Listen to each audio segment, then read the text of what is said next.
want to come up here? And I'm not sure if Kyle wants to come up here too, or she's going to hide out.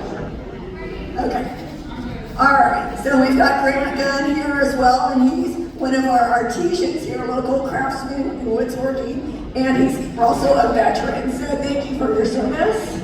Everyone else here, I'm not sure, are you a veteran also? Are you a veteran also?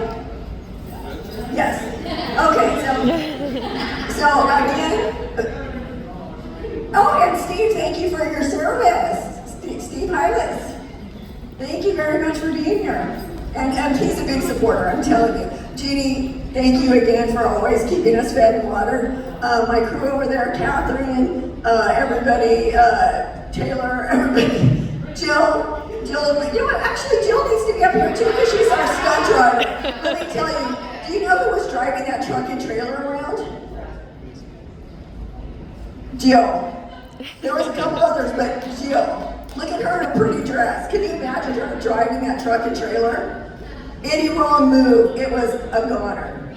Okay, so I'm gonna start here and I don't know if we, okay, we're gonna give it to, all right. Okay, so Alyssa is from Visit Vacaville and she's gonna tell you why it was so important to make this film.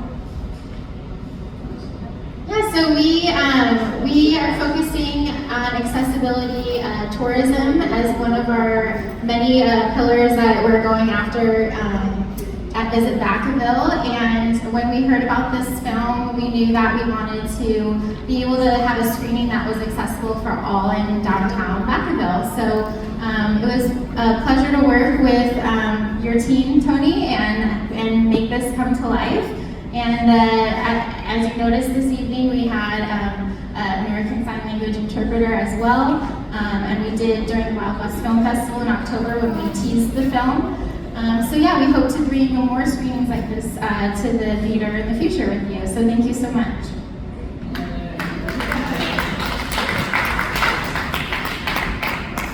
I apologize for not clapping, but I've been a little short-handed lately.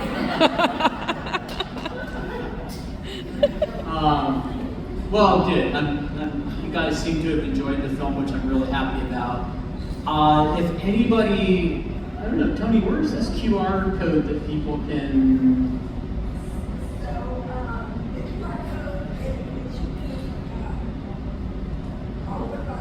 Well, once we leave here, would anybody like to give me some feedback on the film? I do have some little 2-page questionnaire that I'm happy to give you, and then if you could let me know, I'm happy to call you, or we can chat on the phone, or you can, however you want to reach me. It's got my email address on the top of it. But if you have any feedback at all, I would love to hear what it is, because I really want to make the best film we can possibly do. We have the best subject. Now I want to just try to make the best film we can do. And I'm really, I've been asked a couple times, what's the future of the film? The plan is to get the film into some film festivals, which is why we've asked you not to go on social media and say world premiere and things like that, because if we get it into a big festival, frequently they want to do the world premiere. And if they start trolling online and going, hey, there was a world premiere in Vacaville, they'll go, well, you're not going to be our world premiere film because you've already done it. So we're really hoping that once we finish this thing, which will take a little bit of fine-tuning, that we can be a world premiere in a large film festival. And then we'd like to do a run for maybe a year, get some nice accolades, some nice buzz going on for the film, and then sell it so we can make another film. And I gotta say, between Lisa and that guy right there, Tony, they threw some money at it because they believe in it. And, I've thrown some money at it, and 2 years of my life. Not every day for 2 years, but 2 years of my life chasing this guy around, which is not an easy task, by the way. John will go out, and we have had many conversations, but it's not unusual for John to drive 1,000, 1,200 miles miles in a run. Matter of fact, we were in Raleigh, California, which is about 10 miles away from the Mexican border in Southern California. His next show the following week was in South Carolina. So in 1 week's time, or 5 days' time, he had to get across the country 3,000 miles. And that guy gets behind the wheel and thinks nothing of driving 500, 600, 700 miles in a day. Now, I like to drive. I'm chasing him around in a 35-foot coach. I don't like to drive 700 miles in a day. I'll do it if I have to, but I can tell you that's a really long day. This guy thinks nothing of it. But anyway, back to the film. We hope that we can get it out into the marketplace and tell his story. And, it's a success and we can do it again sometime. Anyway, that's what's going on, but I do have 25 two-page questionnaires that I would love to get some feedback on if anybody's willing to do it. I've got them upstairs in the sound booth up there. And just get your feedback. How do we make it a better film? Anyway, that's it. Thank you very much. Thanks for coming out tonight. Thanks for spending your 2 hours with us. And thank you.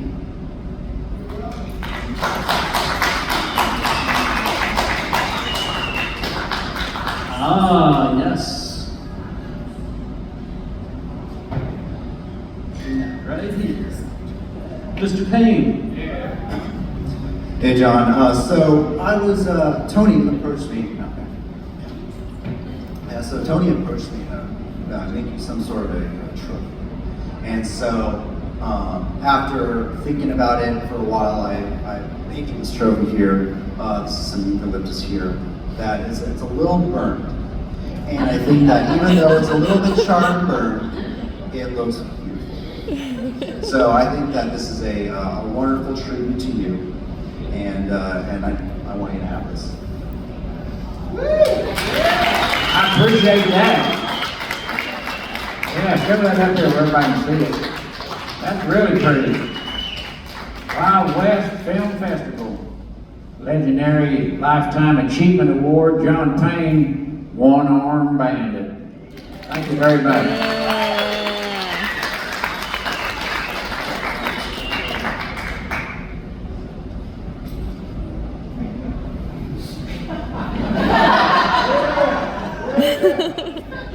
So I think everyone pretty much touched on all the subjects, but I just want to really thank Mr. John Payne, because if we didn't have John, we wouldn't have this film. And what he does is truly phenomenal, and it's been an honor to work with him. And also Tony Stanowicz and Kevin Dean. Without my co-producers, this wouldn't have happened. I mean, Kevin has been traveling across the country, you guys, across the country, following John, doing directing, and not to mention he's been doing editing, sticking his head in the editing bay for the last several months. So this guy's phenomenal. Tony put all this together tonight, so we can thank her for that. She does everything. So just want to thank these three, and then also I want to thank my mother, who's been there for me from the start. So.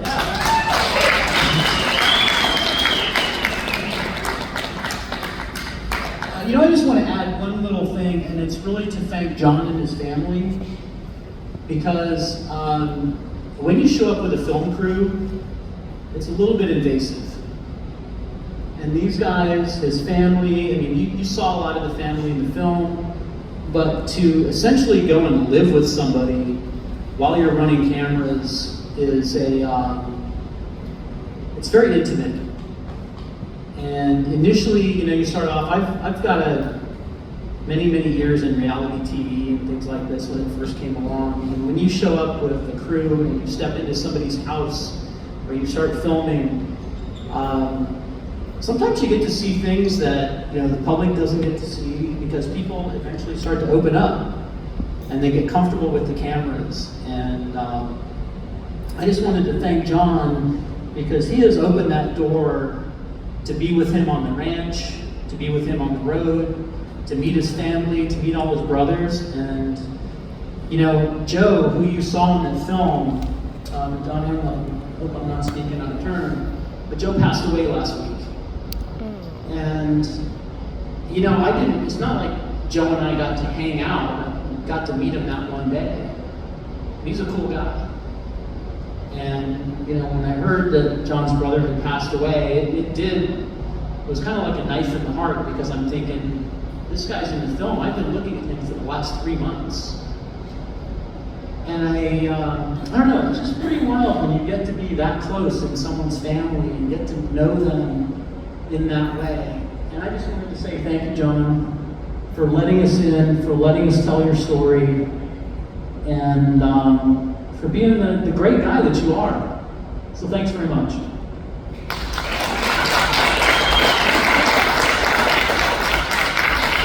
So I guess if you guys, if anybody's got any questions, that's what we're here for. If you want to ask anything about John or trophy or cowboy poetry, which I think is, it's like, I was talking earlier, it's kind of like cowboy and poetry. That's like jumbo and shrimp. You know, it's just like, wait, how do those two go together? But they do. So here we are.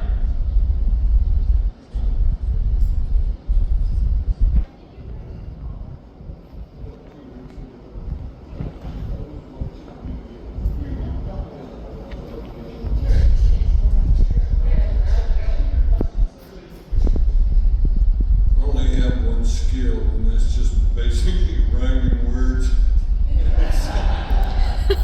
Anyway, just Tony mentioned, she said, "Can you write a poem for John?" I said, "You're going to read my mind," because I just made my mind up that day I was going to write one, because I've been watching his videos and stuff, and I was pretty impressed, you know.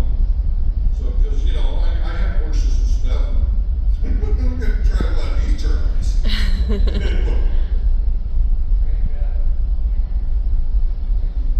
So Catherine has a question. So, 2 questions. Yeah, this might take a while now. You are fabulous with training the animals. I mean, I get on my horse, and half the time I can't get my horse to do something. It's amazing. So, which was the hardest animal you had to train, and what's the next animal?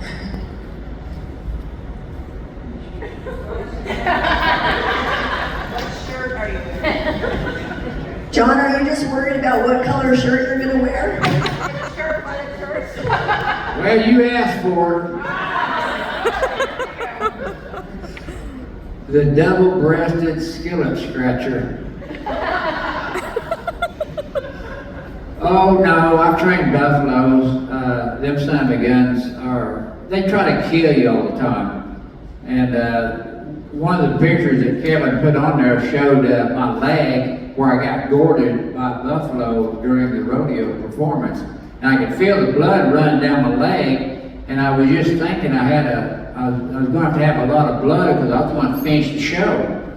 So, yeah, my boot got about half full of blood, but I finished the show, and I've been knocked out a few times and had broken bones, but I always get up and finish the show. They got a gurney laying there beside me and said, "You need to go to the hospital." And I said, "No, them things are kind of expensive. I think I'll just go to the trader and drink a little whiskey." So that's just no cowboy. You know, what did they do before they had hospitals and before they had doctors, you know? So I appreciate everybody, and you know, when I got electrocuted, all that electricity went through my brain, and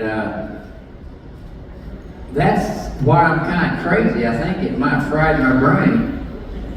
If it didn't, it missed a good chance. But appreciate y'all for coming, and hell, we've taken up enough of y'all's time. And I was real impressed with the movie. It was really good, and you know, I don't see how Kevin edited all that stuff. I'm sure he was still editing today, but it was great. Anything he could put on there helped me. Like he mentioned, I lost a brother about 3 days ago, and he was on there. So we got a permanent video of him, and that's real hard to do because you bring a camera out, he's gone. I really don't know of any other videos we got of him. But he was a tough son of a gun. He was about a foot shorter than me, but about twice as tough. And I thought about going home and seeing him before he passed, but he would not want me to go out my way to do anything for him. And I knew him well. I knew him for 72 years. And I know where they're going to bury him at. I'm going to stay out here. You know, he would not want me to risk my life flying home and driving to the airport and back and forth because of him. So I know him well, so I'm going to stay out here and do the shows. And when I get home, I'm going to go visit with him. Most of our conversations anyway was me talking and him listening. So they can be much different. Okay, who wants to talk now? Hey, John, I have a question. Right here. Is it true that you stole your zebra from Africa? Africa? The zebra? Yeah. Well, heck, no.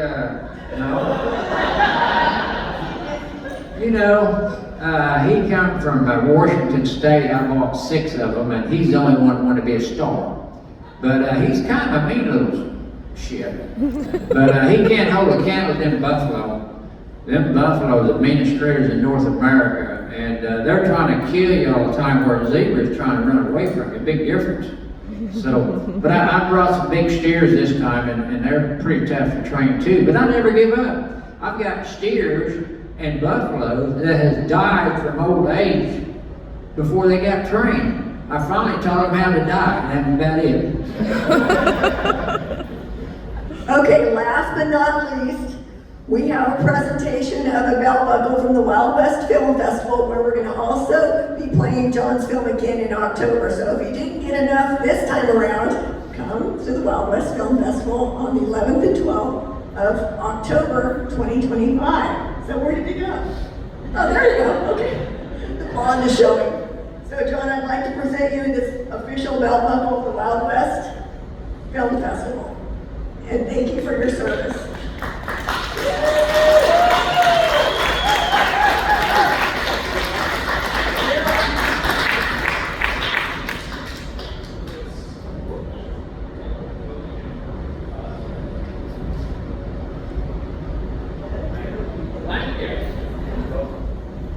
It probably matches the other, probably 20 or 30 of them you already have, but this one's special because this came from the heart, came from all of us, so thank you for coming. So John's going to say some finishing words here. I know I'm about talked out. That buckle's really nice. I appreciate that. Dang, yeah. I've never been showered with so many gifts.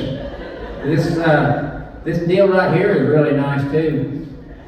I'm very pleased with where everything went, and people are just too dead damn nice around here. I might have to come back.